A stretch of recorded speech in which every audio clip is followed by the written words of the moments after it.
What if I told you that some of America's most famous cities are turning into ghost towns? It sounds unbelievable, but in 2025, US tourism has collapsed. Iconic landmarks and bustling streets are now empty, leaving millions who depend on visitors in crisis. This isn't a minor dip, it's a catastrophe.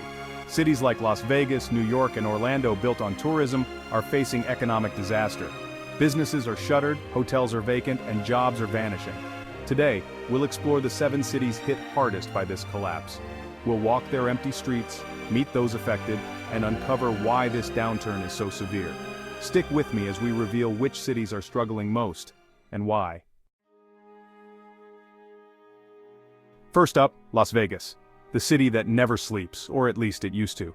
The Strip's lights are on, but the sidewalks and roads are deserted. Casinos like the Bellagio and Caesar's Palace are eerily silent, with dealers waiting at empty tables. We flew a drone over the Strip at peak hours. Miles of empty streets, fountains performing for no one. Massive resorts are at less than 10% occupancy. Grand lobbies and hallways echo with silence.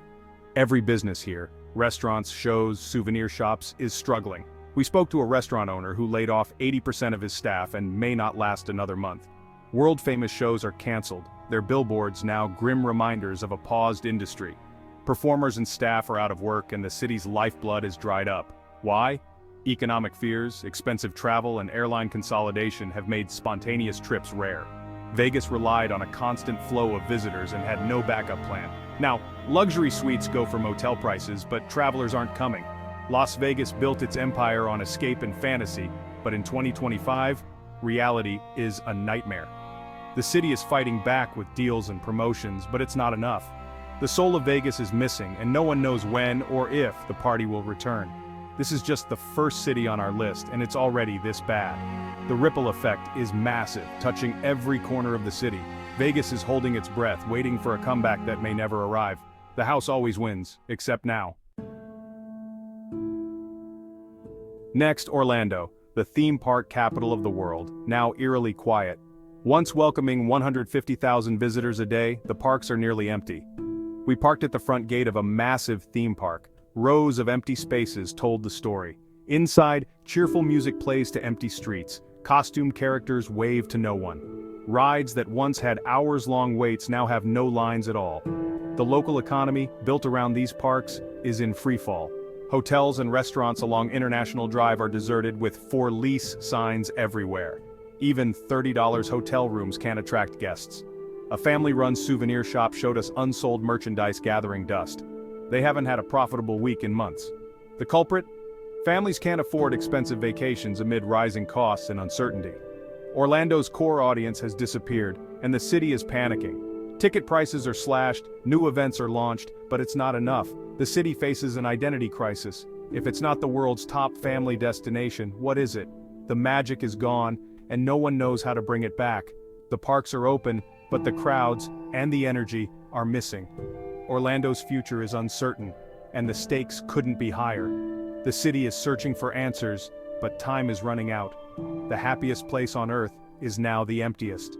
The magic has vanished. New York City, the Big Apple, feels hollowed out. Times Square is nearly empty, billboards flashing to sparse crowds. Broadway's in crisis, with dark marquees and half-empty theaters. Iconic hotels and restaurants are desperate for guests. The city's economic foundation is eroding in a slow, grinding decline. The Big Apple's core is rotting, and the effects are spreading. The city that never sleeps is now wide awake to its own crisis. Now San Francisco, famous for the Golden Gate Bridge and tech innovation, is facing a unique crisis. The collapse of the convention business has gutted the city's economy. Moscone Center, once bustling with conferences, is now deserted. Convention attendees fueled hotels, restaurants, and downtown businesses, all now struggling or closed. We walked through Soma hotels, and restaurants built for conventions are boarded up. Even Fisherman's Wharf and Pier 39 are quiet, with few tourists and empty shops. Alcatraz, once booked weeks in advance, now has same-day tickets and half-full ferries.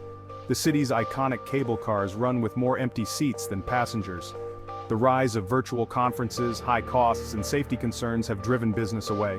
San Francisco is desperate to reinvent itself, but the old model is broken. The city's reliance on conventions has become its Achilles heel. The Golden Gate still stands, but prosperity feels out of reach. Each empty seat and shuttered shop is a reminder of lost opportunity. San Francisco's struggle is a warning to cities everywhere. Reinvention is urgent, but the path forward is unclear. The city of innovation is now searching for a new identity. The gate to prosperity is closed for now. Our fifth city, Honolulu, Hawaii, paradise in crisis. Hawaii's economy depends on tourism, but travel restrictions and fewer flights have brought disaster. Waikiki Beach, once packed, is now wide open, just a few locals and visitors on the sand.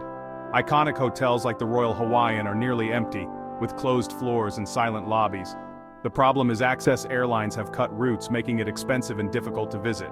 No flights means no tourists, and the entire state is suffering. Attractions across Oahu, from the Polynesian Cultural Center to North Shore Shrimp Shacks, are struggling. Tour companies can't fill boats and souvenir shops are empty. We met a family lei business, generations of tradition, now with unsold flowers and no arrivals to greet. The loss is cultural as well as economic. The state government is torn, subsidize airlines or try to diversify the economy. For locals, this is an existential crisis. Their way of life is at risk. The beauty of Hawaii remains, but without visitors it feels incomplete. The silence on Waikiki is a stark reminder of tourism's fragility. Paradise has been lost, and the path back is uncertain. The islands are searching for hope in a changed world. Hawaii's challenge is to find a future beyond tourism. The spirit of aloha endures, but the struggle is real. Next, New Orleans, the Big Easy, where the party has stopped. Festivals like Mardi Gras and Jazz Fest, the city's economic engines, are canceled or scaled back. Bourbon Street is quiet, bars and balconies are empty, music plays to ghosts.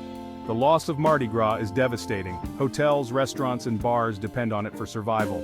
We met a float builder whose workshop is silent, his team laid off, traditions at risk. The city's famous restaurants are open but empty, chefs cook for empty tables. A Creole restaurant owner told us, "We survived Katrina, I'm not sure we can survive this." The music scene is struggling. Jazz clubs play to handfuls. Musicians have lost most gigs. New Orleans built its identity on big gatherings, but now, crowds are a liability. The hospitality industry is decimated, unemployment is soaring. The spirit of let the good times roll feels distant.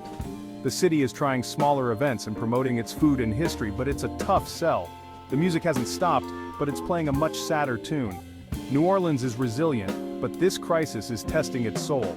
The city's future depends on innovation and community. The Big Easy is fighting to keep its spirit alive. The party is over, but hope remains. The music will play again someday. Our final city, Miami, America's playground, now closed. South Beach, once buzzing, is nearly empty, the energy is gone, nightclubs are shuttered, and the city's nightlife has vanished. The closure of megaclubs has left a massive economic hole. The cruise industry, another pillar, is in shambles. Empty ships, quiet ports, and devastated downtown businesses. Miami's tourism relies on international visitors, but currency issues and a strong dollar have dried up that flow. Designer stores and luxury hotels are empty. A hotel manager showed us blank booking charts and fears foreclosure. Even Little Havana is quiet. Cafes and cigar shops struggle. Tour buses are gone. The city is trying to rebrand, promoting ecotourism and the art scene, but it's a slow transition. Miami's identity is tied to glamour and nightlife, and without them, it's lost. The city's reputation as a party destination has become a liability. The sun still shines, but a dark cloud hangs over Miami's future. The party's over, and the cleanup will be long and painful. Miami's challenge is to find a new way forward. The city is searching for a new identity in a changed world. The economic impact is staggering, and recovery will take time. Miami's story is a warning for cities everywhere. Reinvention is essential, but the path is uncertain. The party may be over, but Miami isn't giving up.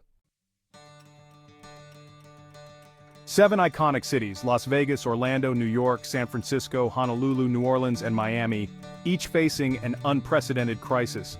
From silent casinos to empty beaches, the collapse of tourism has left millions struggling. But amid the devastation, we saw resilience, chefs, artists, and communities refusing to give up. This crisis is forcing cities to rethink, innovate, and diversify. The road back will be long, but the American spirit is strong. The future is unwritten, and these cities need our support. Which city surprised you most? Let us know in the comments and subscribe for more updates. Thanks for watching.